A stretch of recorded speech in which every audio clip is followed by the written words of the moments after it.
What is up, family? We have another Patreon request. I don't know why I went request. But anyway, it's a request. La France, le pays qui a tout inventé. Tout?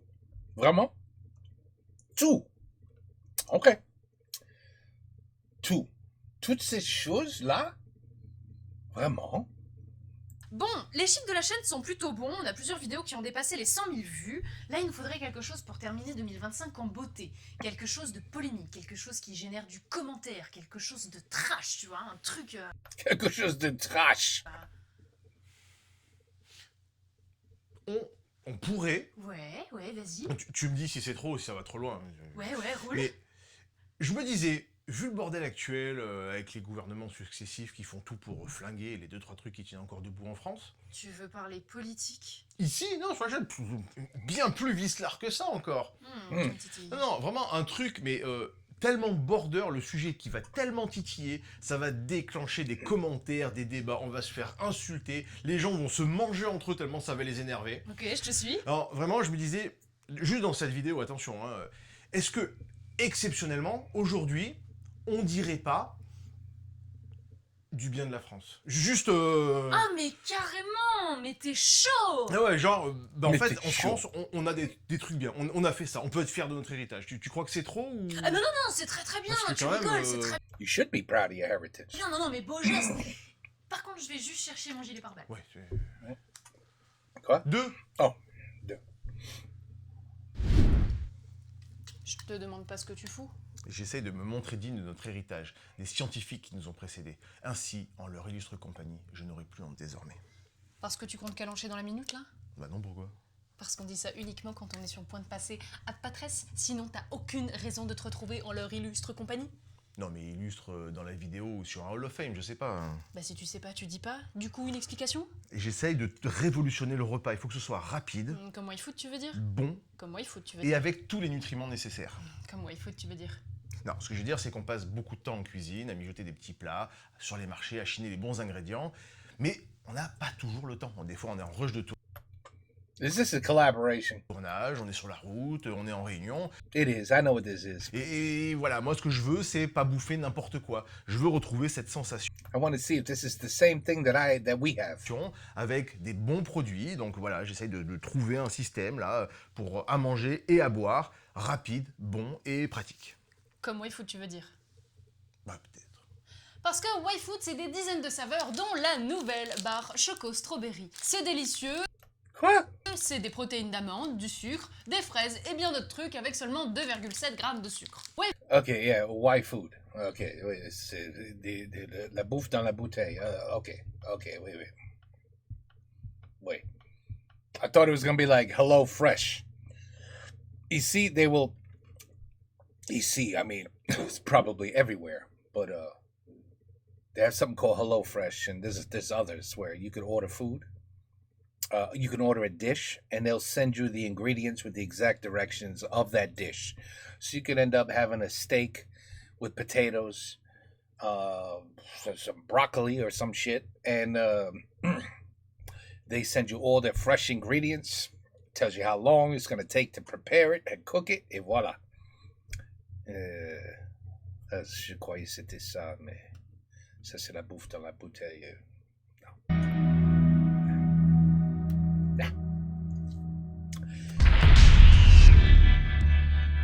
Le point est génial.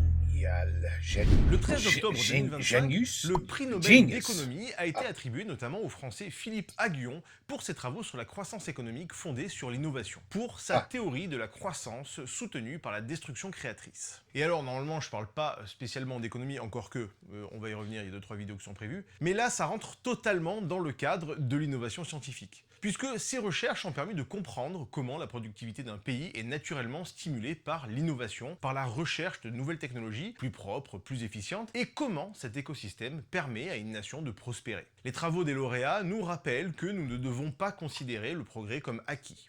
Au contraire, la société doit rester attentive aux facteurs qui génèrent et soutiennent la croissance économique. Ces facteurs sont l'innovation scientifique, la destruction créatrice et une société ouverte au changement. Et ça tombe très bien, puisque justement, à l'heure où nos politiques de tous bords, en France, tentent de saboter la France en décourageant la création, en tuant la réussite et l'entrepreneuriat pour sauver une administration obèse et dépassée, où le patron, le riche, le créateur sont des salauds à abattre.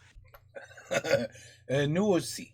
C'est la même chose ici. Il est de bon ton de rappeler tout ce que le monde entier, la civilisation moderne, doit à notre petit lopin de terre coincé entre quelques montagnes et la mer. La France est, je pense, le pays qui a le plus contribué à inventer notre monde moderne, devant les États-Unis, l'Angleterre ou même le Japon. Parce que oui, en France, on a cette particularité incroyable d'être de gigantesques casse-couilles, des rebelles dans l'âme, Des gigantesques casse-couilles. qui s'oppose à toute forme d'autorité, tout le temps, en permanence. That's Héritier great. de la Révolution française, de mai 68, et des préavis de grève illimités posés 6 mois à l'avance, même quand il n'y a rien contre quoi gueuler, on a tous en nous ce petit truc qui n'a pas envie de se conformer au monde qu'on nous impose. Et c'est pas pour rien qu'on est les premiers entrepreneurs du monde ramenés au nombre d'habitants, alors qu'on est les plus taxés. Chacun veut être son propre patron. You might be the most heavily taxed, but at least you get the most back for your taxes. Over here, we pay taxes. We don't see shit. What? I still got to pay what? I got to pay what? But I just paid my tax. That didn't mean nothing. That was the taxes. Oh, that went straight to the billionaires. Oh, that mailed. At least you guys get something in return. Définir sa propre réalité. Et ça, c'est beau. Ce qui fait Ça, que c'est nous bon. sommes le terrain de jeu idéal pour créer, Claude pour Van inventer Damme. et influencer le monde par notre génie. Mais Si, j'ai si, pas le arrêté monde ça. tel qu'on le connaît est né en grande partie ici, en France. Alors, vous allez me dire, oui, mais il y a les États-Unis, le Japon, l'Angleterre, l'Allemagne ou même la Chine maintenant. Tout à fait d'accord. Mais les États-Unis ont beaucoup innové parce que c'est un pays jeune où tout était à construire, loin du poids historique des traditions et avec d'énormes ressources. Et pourtant, les États-Unis souffrent right. d'un gros problème. Une fois qu'ils ont inventé un truc, ils voient vraiment pas l'intérêt d'essayer de l'améliorer. Le Japon, pareil, après la Seconde Guerre mondiale, ils avaient tout à reconstruire. Ils sont passés du Moyen-Âge à une des premières puissances mondiales en quelques décennies. Mais eux, c'est l'inverse de chez nous. Ils se plient entièrement à la hiérarchie. Et leurs innovations, c'est pour l'honneur. Ils font les choses bien parce qu'il faut faire les choses bien. Aucun produit ne sort de leur chaîne de production s'ils n'en sont pas fiers. Et attention, j'adhère totalement à cette philosophie. On ne fait pas les choses pour les récompenses, pour la gloire, pour les vues, pour plaire, mais juste parce que c'est notre devoir. Et encore plus de les faire bien. Évidemment aussi que l'Allemagne et l'Angleterre ont une histoire scientifique et industrielle absolument incroyable. Mais si leur rôle à tous dans l'histoire est absolument indéniable, j'ai quand même l'impression très pressante qu'aucun pays n'a influencé le monde comme la France l'a fait. Et vous avez bien entendu l'espace commentaire pour me contredire, ou à l'inverse, confirmer mon constat. Après, il va de soi, n'oubliez pas la règle d'or, tout ce qui est affirmé sans preuve peut être rejeté sans preuve. Alors non, c'est pas un concours entre le plus ou moins, le but ici c'est juste de montrer à quel point nous sommes un pays d'inventeurs, d'ingénieurs, de scientifiques qu'il faut chérir et encourager à tout prix. L'inverse de ce qui se passe actuellement dans le pays où seule la préservation du passé compte. Oui, puis on a tout le temps fait comme ça. Mais vraiment, sans déconner, le monde serait radicalement différent sans nos scientifiques. Technologie, photo, cinéma. Niveau transport, c'est pas compliqué, on a juste tout inventé. Absolument tout ce qui se déplace, ça sort de chez nous. Santé, des centaines de millions de vies ont été sauvées grâce aux inventions françaises. Et même le système métrique est estampillé bleu, blanc, rouge. Sans compter, bien entendu, probablement la plus grande invention technologique du XXe siècle. Restez bien jusqu'à la fin de la vidéo. Ah si, vraiment, vous allez voir, on commence. Le système métrique. Voilà, le mètre, le centimètre, tout ça. Quoi? The what? The what system? The what system? Metric? Metric C'est system? sous la Révolution C'est quoi ça? C'est quoi ça? française, le 9 mars 1790, que Charles Maurice de Talleyrand-Périgord, dit Talleyrand, propose un mémoire sur la nécessité de rendre uniforme dans tout le royaume toutes les mesures d'étendue et de pesanteur, qui définira donc le mètre et le futur système métrique international. International, huh?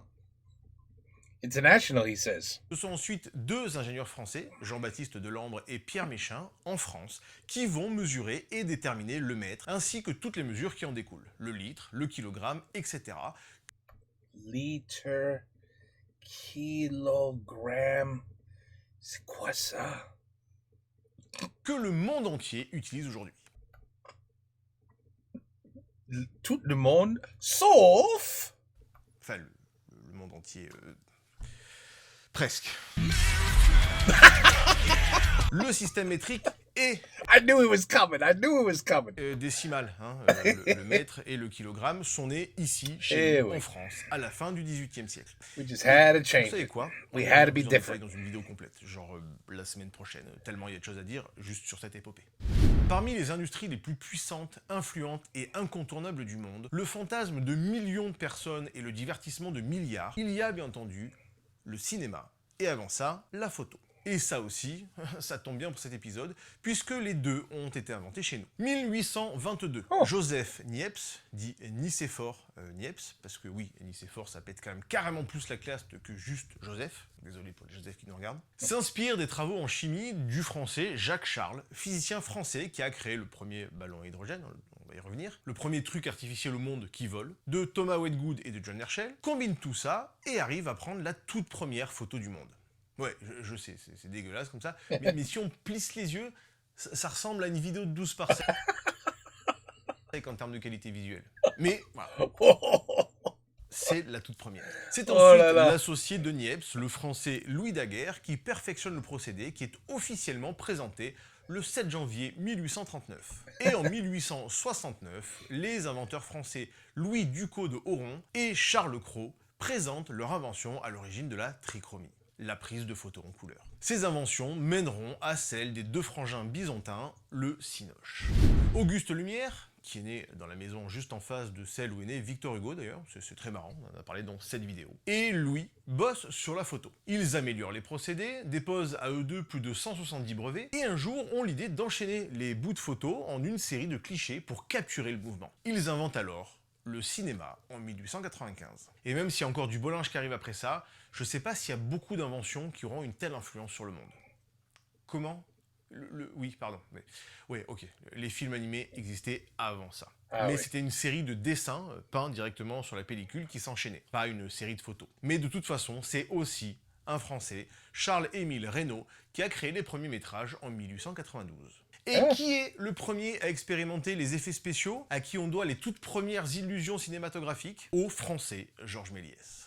Mais vous allez me dire, oui, mais PH, le cinéma c'est pour les gosses, c'est du divertissement, c'est pas sérieux comme la santé, ça sauve pas des vies, ils ont inventé quoi les Français niveau de santé? Mais calmez-vous, PH. Je suis très calme. Les inventions françaises en matière de santé ont sauvé des millions, voire des milliards de vies selon l'OMS depuis 200 ans. Vous aimez bouffer et ne pas crever? L'apertisation, inventée en 1795, puis diffusée partout dans le monde. La boîte de conserve, pour garder la nourriture loin de la pourriture extérieure, de la vermine et des mouches. Le système a été développé par le français Nicolas Appert, tout seul, il n'y en a pas deux, qui lui donnera son nom. Tout comme l'autre grosse invention qui nous permet de bouffer sans mourir dans son vomi, la pasteurisation. L'apertisation permet de conserver les aliments dans une boîte hermétique. La pasteurisation protège la bouffe des attaques internes à la bouffe elle-même, tirée du nom de Louis Pasteur. Suite aux travaux d'Alfred de Vergnette de Lamotte, Loulou met au point un système de chauffage tu des vois, aliments qui va tuer les organismes merdiques, notamment dans le lait. Parce qu'avant la pasteurisation, c'est la kermesse de la maladie de Chiotte. Tuberculose, brucellose, fièvre typhoïde, listériose,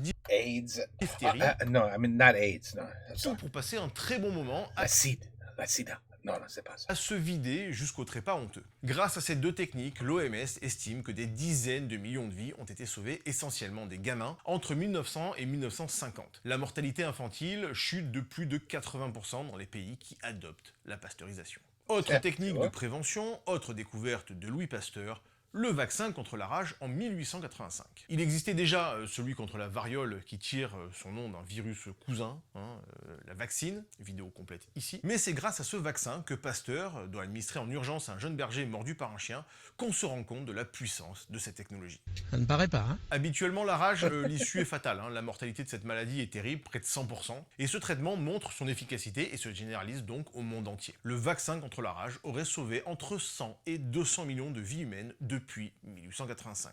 Et actuellement, la rage ne sévit plus que dans les zones où la vaccination n'a pas cours. Et puisqu'on parle de saloperie, l'hépatite B, une maladie qui se transmet par la salive, un simple bisou, et peut causer des cancers du foie et la mort, Philippe Maupas et l'invention du vaccin en 1982. Alors, ouais, il nous a tragiquement quittés en 1981, mais c'est lui qui a développé le vaccin qui sauve aujourd'hui plus d'1 million de vies par an et qui a fait chuter de 70 à 90% le nombre d'enfants infectés de cancer du foie pédiatrique en Asie par exemple. Mais bon, malgré ça, on tombe toujours malade, il faut donc se faire soigner. Et c'est toujours mieux si on a les bons outils efficaces pour traiter. Et ça tombe très bien, puisque en 1816, René Théophile Marie-Hyacinthe Laennec, dit René Laennec, invente le stéthoscope.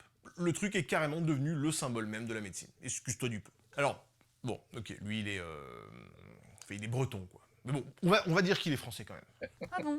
C'est pas les Belges qui prennent aujourd'hui? Si, après, t'inquiète. C'est également en France, à l'Institut Pasteur justement, que Willy Rosenbaum, Françoise Barré-Sinoussi, Jean-Claude Sherman et Luc Montagnier découvrent le virus du VIH, départ d'une épopée encore en cours contre ce virus qui a déjà fait des millions de morts, mais dont les traitements avancent. Et que dire de la radiologie? Découvert par William Röntgen, les rayons X nous permettent de scanner l'intérieur du corps sans avoir à ouvrir la viande. Alors, certes, Röntgen n'est pas français, mais les travaux de Marie Curie, notamment, qui a installé les premières machines à rayons X sur ces ambulances appelées Petite Curie pendant la Première Look Guerre at that mondiale, ambulance. a permis aussi de sauver des millions de vies. Et puisqu'on parle de mobilité, depuis toujours, le déplacement est au cœur des échanges et de l'essor des civilisations. Une grande partie des richesses était bâtie sur sa capacité à se déplacer et à vendre des marchandises aux voisins, y compris les plus lointains, même si c'est plus des voisins du coup. Il est primordial pour une nation de pouvoir bouger rapidement et efficacement. Si la roue et le bateau ont été inventés aux alentours de longtemps avant Jésus-Christ, absolument tous les autres moyens de déplacement modernes ont été inventés en France. J'ai juste halluciné en préparant la vidéo. C'est pas compliqué. Tout ce qui roule, vole, nage, on a absolument tout inventé. Le vélo, la bagnole, l'avion, le sous-marin et tout ce qui en découle. Sans déconner, non, à part la fusée et le train, et encore, on va y revenir, je sais pas si vous vous rendez compte de la dinguerie. Tout vient de France. Un des plus célèbres, qu'on étudie largement à l'école, 1783, la Révolution française n'a pas encore eu lieu, et deux frangins, encore, Joseph et Étienne Montgolfier, naissent à une époque où on commence à inventer des machines un petit peu cool. La curiosité mêlée à un vieux rêve de l'homme de pouvoir voler, ils grandissent des rêves plein la tête. Un jour, Joseph a l'idée d'utiliser la chaleur des cheminées pour faire sécher sa chemise plus vite. Il se rend compte alors que la limace semble peser moins lourd. Il teste alors d'autres matières et d'autres moyens de chauffer l'air, et il se rend compte qu'ils arrivent à faire voler un objet. Avec Étienne, ils testent leurs différentes machines, totalement inédites, mais un machin pareil qui s'élève dans le ciel, ça risque vite de se voir, et ils ont peur de se faire piquer l'idée. Alors, les frangins décident, après quelques essais, de brûler les étapes, et de faire démonstration de leur machine incroyable, le mercredi 4 juin 1783, en la place principale d'Annonay, dans l'Ardèche. Ils ont construit un bestiau de 900 mètres cubes de toile de coton, un truc en dessous pour chauffer, et en quelques minutes, l'air à l'intérieur est suffisamment chaud pour faire s'élever le ballon. They made the Les first premiers travaux du flying Français Jacques balloon. Charles, donc, sur la dilatation des gaz, Hot air en balloon. parallèle de ceux de Louis-Joseph Gay-Lussac, ils inventent la montgolfière, le premier objet volant pour transporter des humains. Le 19 septembre 1783, tel Laïka des siècles plus tard, on envoie un coq, un mouton et un canard en l'air dans une nacelle accrochée sous la montgolfière en présence de Louis XVI. Ils deviennent ainsi les premiers êtres vivants à voler grâce à une invention humaine. À part 2-3 danseurs qu'on aurait installés sur des catapultes quelques siècles plus tôt, mais dont la redescente n'était pas vraiment contrôlée, d'après certaines images d'archives. Puis c'est au tour de Jean-François Pilâtre de Rosiers et de Giroux de Villette de devenir les premiers êtres humains à s'élever dans les airs en octobre 1783. La montgolfière est un ballon rempli d'air chaud, moins dense que l'air frais, qui s'élève grâce à la poussée d'Archimède. Mais un autre type de gaz permet cette performance, l'hydrogène, testé avec succès en août de la même année par le physicien français, le fameux Jacques Charles donc. Mais aujourd'hui, il est vrai, la montgolfière, le truc vraiment rempli d'air chaud, reste totalement cantonné au loisir. Pas d'application concrète, c'est joli, ça fait de belles photos dans l'Ardèche, mais c'est marre. Par contre, ça a mené une invention d'un autre Français, le dirigeable. Après avoir vu l'invention des frères ardéchois, le savant Jean-Baptiste Marie Meunier de Laplace commence à réfléchir à un truc un petit peu moins con que cette espèce de ballon débile qui doit se déplacer en fonction du vent, en imaginant donc des hélices pour le déplacer. Mais il faudra attendre 60 ans pour qu'un autre Français, Henri Giffard, construise le premier aérostat en 1852, le premier dirigeable. Alors, bon, comme les montgolfières, pareil, le dirigeable se retrouve assez peu dans nos usages quotidiens. Mais pendant un moment, ça a été la folie. On ne croyait pas du tout à l'aviation à ses débuts, enfin, certains, mais pas tous. tous, et on s'imaginait déjà traverser l'Atlantique à bord de ces engins. Il y a vraiment eu des lignes aériennes de dirigeables, hein, le Hindenburg par exemple. Yeah, we D'abord know à that l'hydrogène, one. on a vu ce que ça a donné donc, puis à l'hélium. Mais ça n'a pas pris, l'avion a finalement gagné la bataille. Vidéo d'Astrono Geek à ce sujet ici. Mais il y a bien un truc dans le paysage iconique mondial qui a été marqué par le dirigeable, c'est la flèche de l'Empire State Building, qui a été designée pour pouvoir accrocher les dirigeables. Alors après, avec le bordel des vents en ville, le truc a jamais été fonctionnel. Mais si un des bâtiments les plus connus de l'histoire de l'humanité a cette forme-là, c'est à cause des inventions des Français. Donc voilà, maintenant on a des ballons sondes, la flamme olympique de Paris 2024, et un truc dans le 15e arrondissement, mais ça va pas forcément bouleverser les habitudes. Contrairement aux parachutes. Bah ouais, parce que maintenant qu'on a des trucs qui volent, ça serait sympa de pas canner à cause de ça. Alors le français Henri-Jacques Garnerin a l'idée saugrenue d'une sorte de toile qui pourrait freiner la chute du haut d'un de ces nouveaux engins de la mort qui flottent désormais dans les airs. Alors, il n'a pas vraiment eu l'idée puisque Léonard de Vinci notamment y avait déjà pensé avant lui, mais contrairement à des gribouillis obscurs, lui dessine de vrais prototypes. Et en même temps, il fallait l'invention d'un truc qui vole pour pouvoir tester ces engins sans grand intérêt sinon. En 1797, Garnerin teste son invention et réussit le parachutage d'un chien depuis un ballon. Le parachute est né. The pauvre chien. Could you imagine that? Roof, roof, roof. What the fuck? What the? I'm flying. Where am I? Could you imagine this poor dog?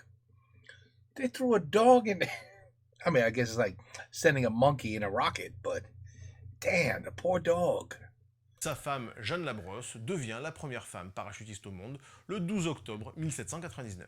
Le parachute, aujourd'hui décliné dans plusieurs versions comme le parapente, est devenu un outil absolument indispensable stratégiquement, It's a fucking notamment dog and a pendant la parachute. Seconde Guerre mondiale, et permet des infiltrations militaires, de sauver la vie des pilotes d'essai et de chasse, le retour sur Terre d'astronautes, et à Tom Cruise de pas trop s'emmerder les dimanches après-midi. Mais puisqu'on parle d'aviation, le vélo est aussi une invention française. En 1817, la météo, c'est pas ouf. On appelle ça l'année sans été. C'est la famine, la grosse dalle des familles, les récoltes sont misérables, tout le monde crève de faim, au point qu'on en vient à bouffer les chevaux. Et comme il n'y a plus un seul canasson pour se déplacer, plus possible de crapahuter de droite à gauche comme on veut. Alors, un baron allemand du nom de Karl Dreiss von Sauerbronn invente une espèce de charrette individuelle avec les deux roues alignées sur lesquelles on pose l'océan pour pouvoir avancer plus facilement. Et lui donne son nom, Karl Dreiss, la Dreisienne. Ouais, mais t'as dit que c'était un truc sur les inventions françaises. Il est franco-allemand, le gars? Non, juste allemand. Mais non, mais je parle du vélo. Lui, il a inventé la Dreisienne. La Dreisienne est un succès immédiat. France, Allemagne, Angleterre et même la Belgique. I do not remember the first bicycle looking like that, to be honest with you. It had a huge front wheel and way smaller wheel in the back, if I recall. I have to look at that. I do not that did not look like the first bike, but okay. Pourtant pas vraiment réputés pour leurs exploits vélocipédiques, Mais c'est pas... Ah, ouais. adoptent ce nouveau mode de transport individuel. Seulement voilà, c'est une Dreisienne, il n'y a pas de pédale. C'est pas ce qu'on pourrait appeler le truc le plus pratique. Ouais, ça surtout c'est... quand ça monte. C'est alors en France que Ah, Pierre now Michaud that a looks l'idée a little d'installer better. des manivelles en 1855.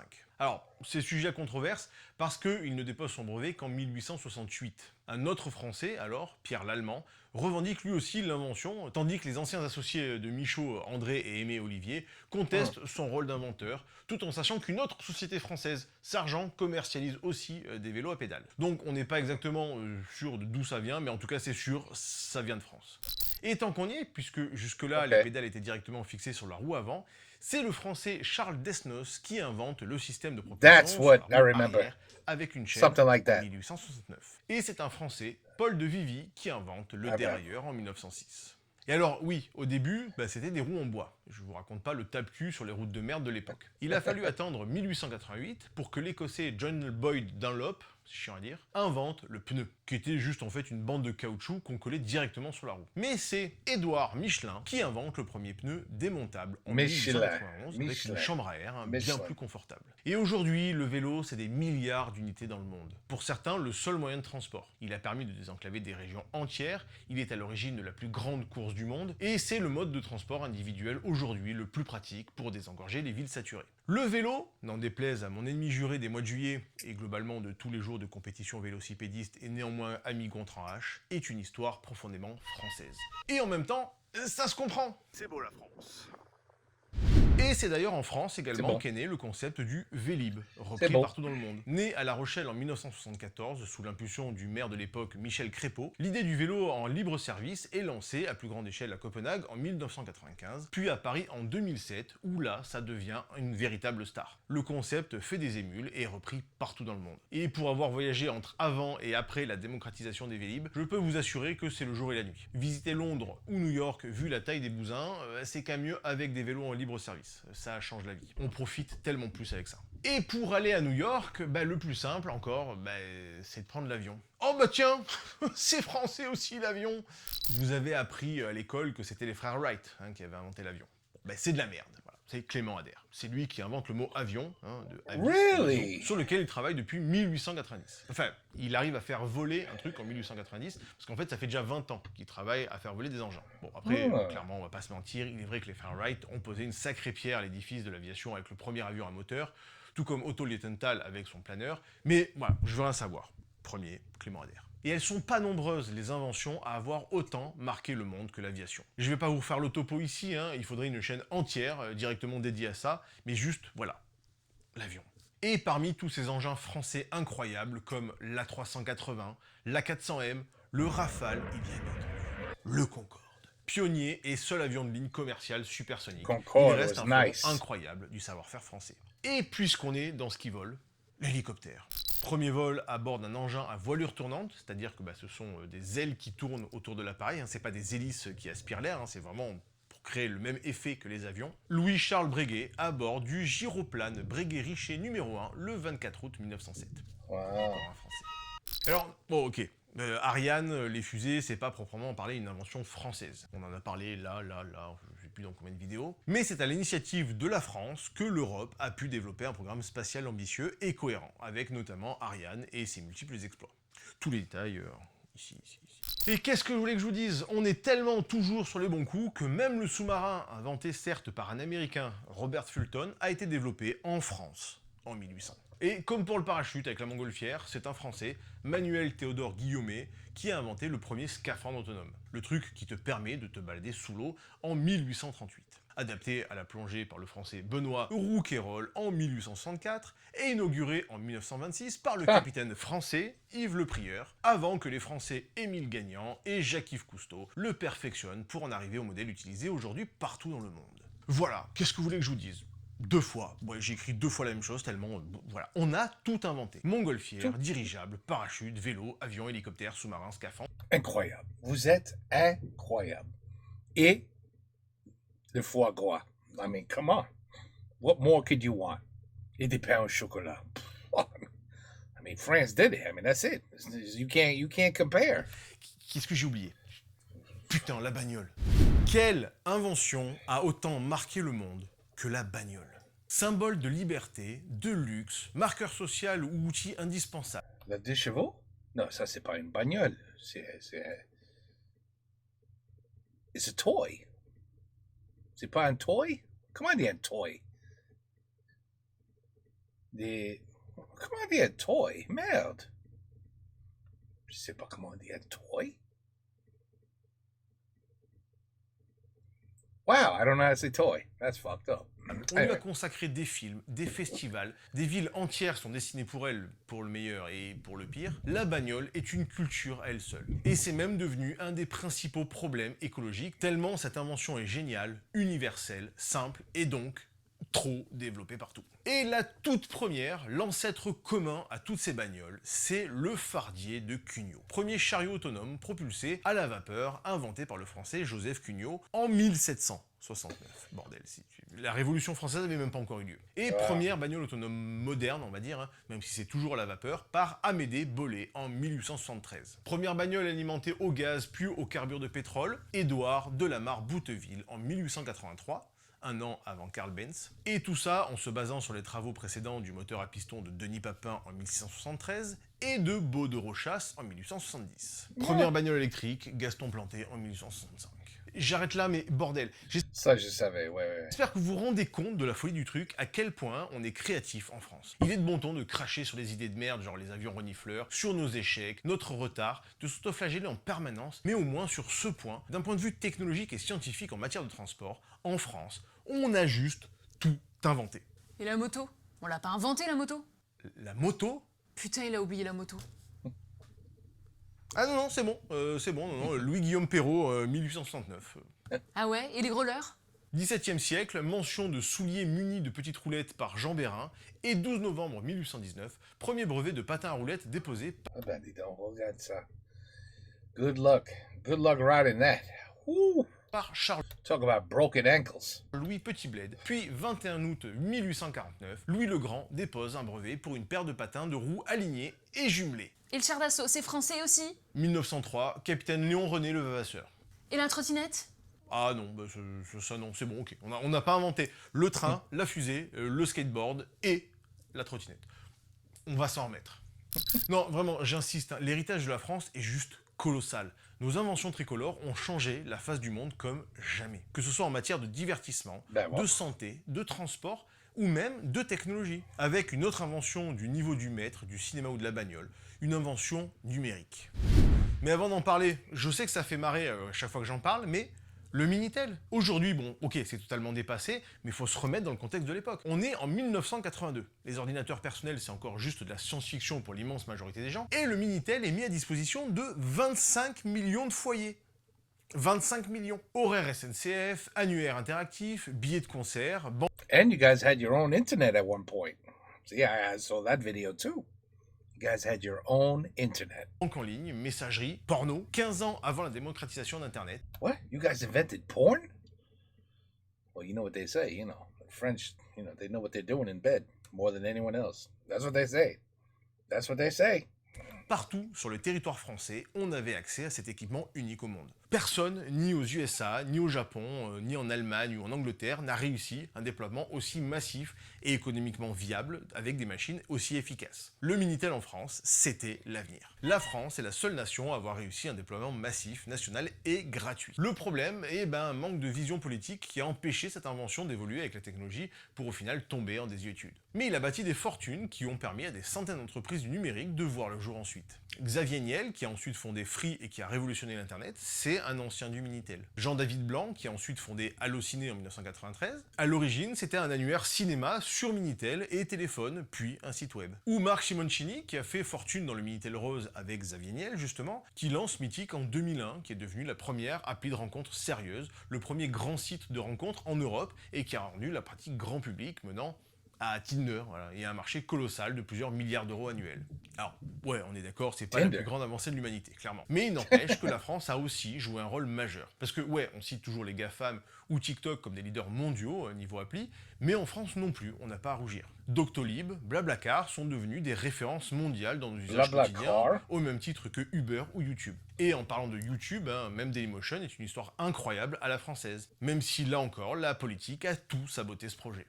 Encore. Mais on a aussi Ledger, leader sur les coffres-forts numériques pour la crypto-monnaie. Salut David et Eric qui m'ont inspiré cette vidéo, je pouvais pas ne pas vous citer. Voilà, Ledger est un modèle de réussite à la française. Mais même bien avant ça, en termes de télécommunications, Guillaume Amonton expérimente dès 1690 les prémices de ce qui deviendra le télégraphe qui révolutionnera l'histoire des États-Unis et deviendra le téléphone. Le télégraphe Chappe, à la fin du XVIIIe siècle, qui révolutionne la communication militaire, et la liste des noms français ayant contribué à l'avancée de la Damn, we were lied to a lot of times. The telephone? You guys did the telephone too?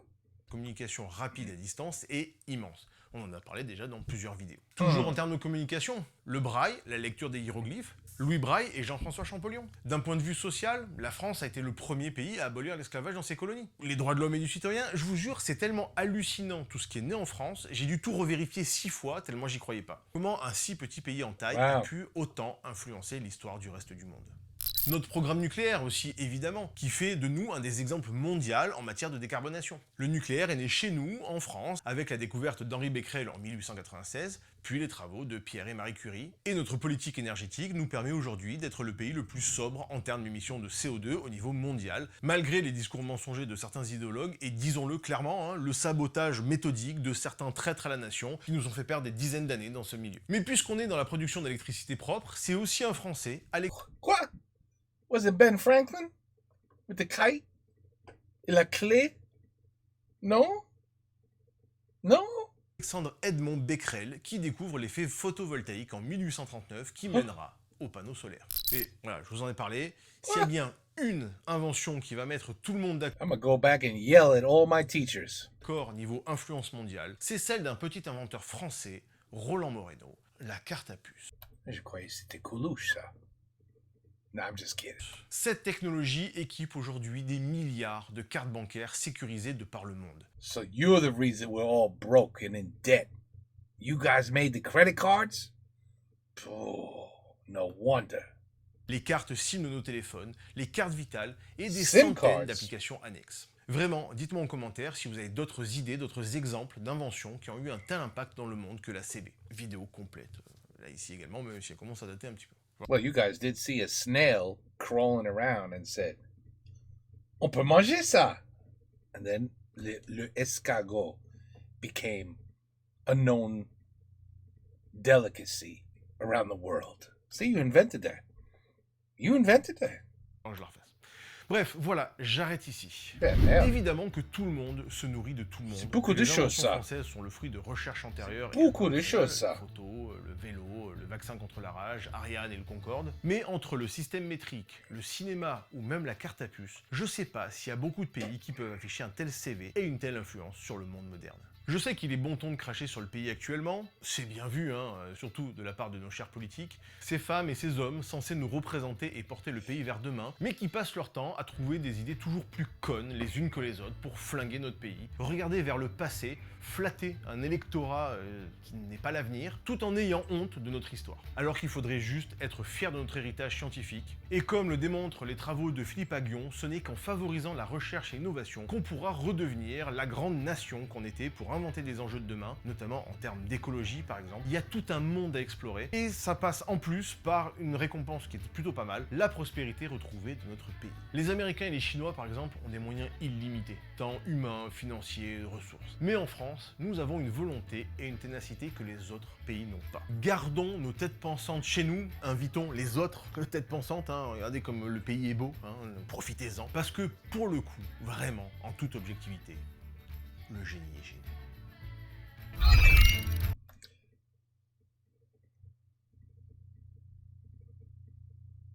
I'm gonna ask a stupid question. Are they brothers? You know who I'm talking about, right?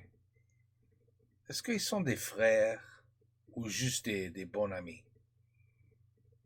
Anyway, that's my stupid question. But yeah, you should be proud. And see, I'm lucky. I'm half French, half United, half American. So I could be proud too. So yeah, that's right. My blood created all that shit too. Yeah, that's right. I am 50% French. So I get 50% of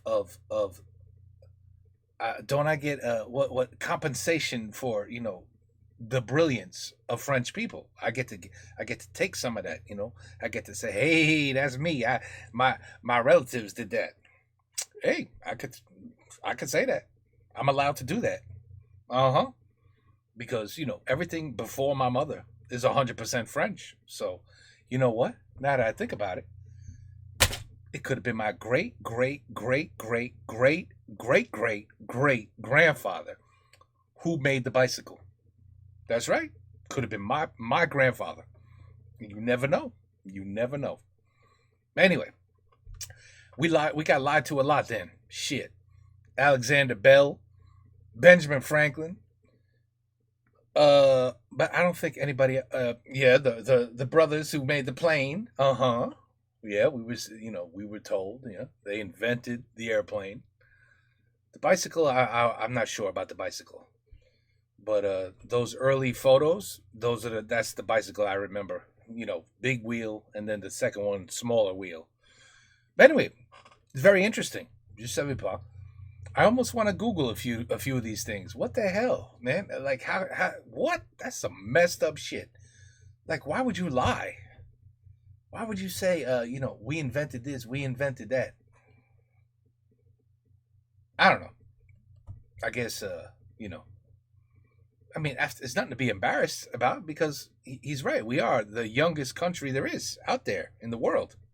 So, you got, everybody else had a little bit of a head start to invent things before we did.